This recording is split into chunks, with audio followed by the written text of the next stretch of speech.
Okey, kembali semula bersama dengan kami dalam Sawak Pagi Malaysia seperti mana kami janjikan. Kita akan juga bersama dengan rakan kita nanti yang sudah pun berada di Vientiane, Laos bagi membawakan majlis pembukaan sidang kemuncak ASEAN ke-44 dan ke-45 yang dijadualkan berlangsung bermula hari ini sehinggalah 11 Oktober 2024. Ya, pastinya tumpuan kita pada hari ini, dan kalau kita saksikan berkenaan dengan apa yang telah dibawakan kepada kami pada ketika ini adalah bagaimana ketibaan ketua-ketua pemimpin negara, khususnya dalam kalangan negara ASEAN ini telah pun tiba.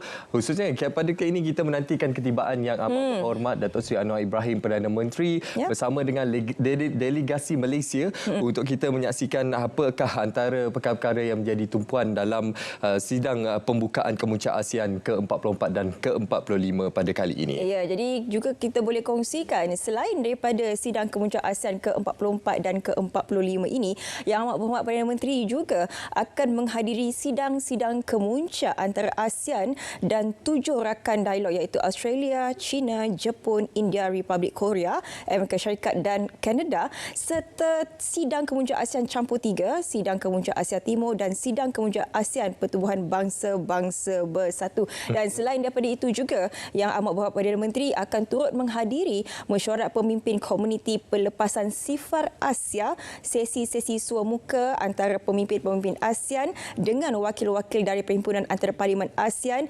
wakil-wakil belia ASEAN dan Majlis Penasihat Perniagaan ASEAN. Jadi ini yang akan secara tentatifnya yang akan diadakan pada 8 hingga 11 Oktober ini.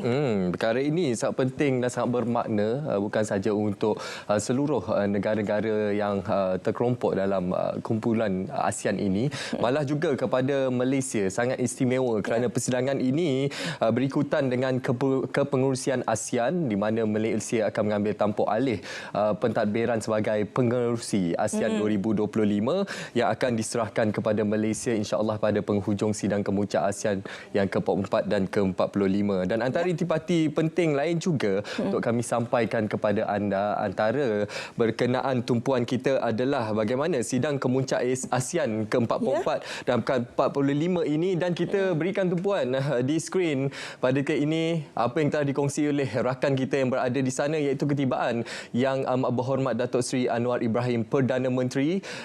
Pastinya ini menggambarkan satu badian yang cukup dekat, hubungan cukup dekat di antara kepimpinan-kepimpinan tertinggi di antara negara-negara ASEAN. Ya, pelibatan Malaysia dalam sidang kemuncak ASEAN ke-44 dan ke-45 serta sidang-sidang kemuncak berkaitan menzahirkan komitmen teguh Malaysia terhadap ASEAN, usahanya untuk meningkatkan kerjasama dan integrasi serantau serta mempromosi dan mengekalkan keamanan, kestabilan dan kemakmuran di dalam dan luar Asia Tenggara.